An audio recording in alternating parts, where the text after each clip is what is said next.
Alright. Dito tayo sa may Katiklan Port. Paano nawasak ano? Nawasak? Yung mga trapal. Nakarang araw pa ano. So pag dito na side no. Dati kasi dyan yung terminal, mga sakay ng bus. And dito na yung local, yung papuntang Iloilo no. Update ka lang kayo dito. May bagyo kasing Christine. So ito yung nangyayari dito, Katiklan. Pero ongoing yung construction dito no. Ayan o.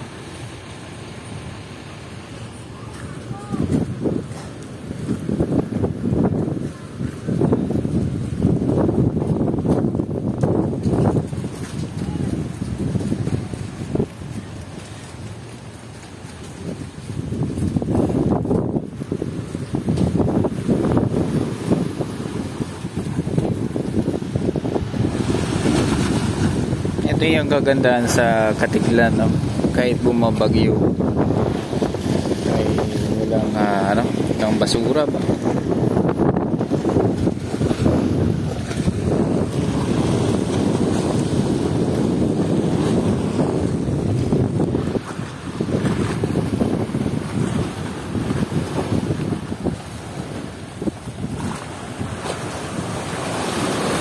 So yung nakikita nyo po, ano na yan Boracay. Ayan na. At yun nga, dinig natin, magkakaroon niya ng tulay.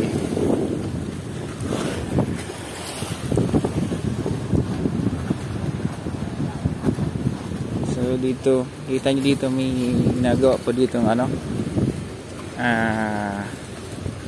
cabin no, yung bricks. Para siyang footwalk. Ang ganda nito pag natapos na.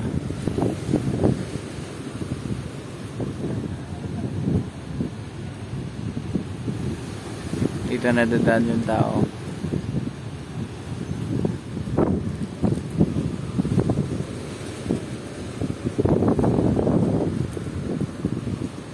Dito siya dadaan. Punta dun sa kabila. So, iba-iba yung bay.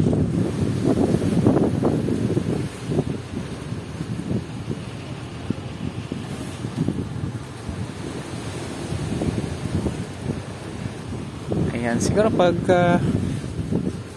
daan nyo dito ulit no? Iba na, may may changes na mga bayan. Ganda din na ng progress ng ng pantalan ng Katiklan. Siya nga pala, magko-commute kayo dito po yung local no, local dito daanan or sakayan pala. Dito din po yung waiting ng mga cargo, ayun yung papunta naman ng Manila.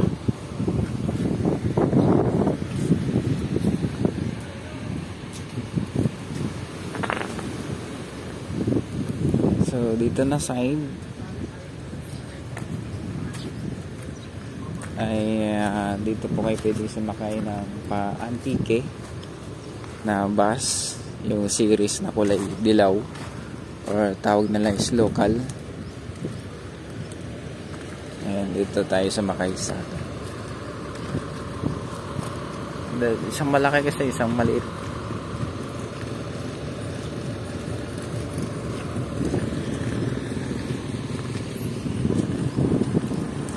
May bagyo kasi Christine. Ito yung resulta ng bagyo ni Christine. So dito na side, ayan, sarado pa no. Diyan pa rin yung Andox Mang Inasal, meron na pala dito. So pag kayo ay na uwi or commute kayo, paglabas nyo na ng port dun sa kabila,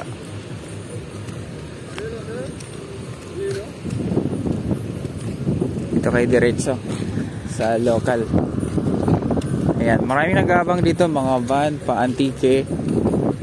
Ayan, dito sa kabila.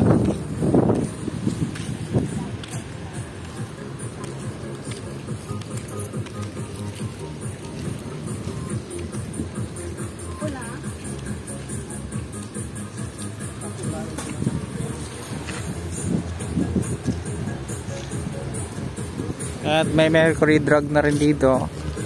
Andux meron. May tricycle din dito.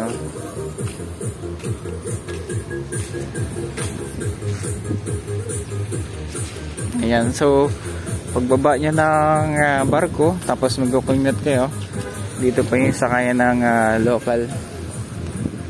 Ayan, dito.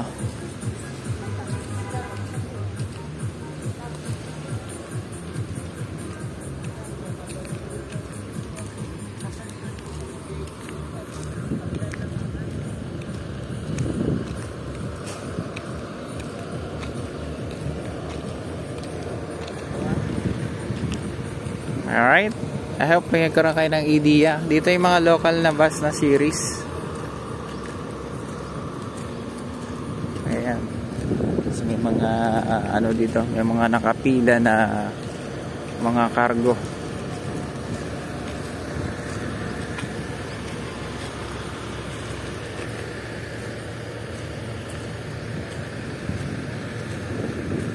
Ayan. Doon sa dulo, malaki pala nito, no? Ayan, may parating na naman na Starlight Ferries galing Batangas. Maraming sakayan, eh.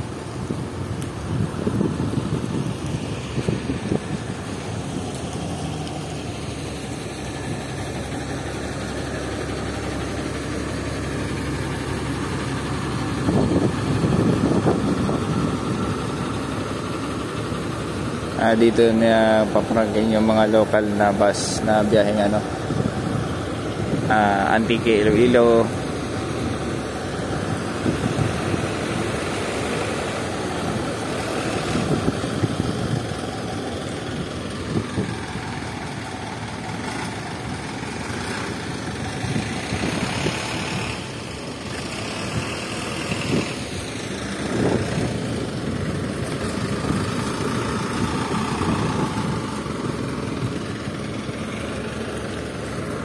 Yan lang po yung ating update mga kabayan dito sa port ng Katipunan.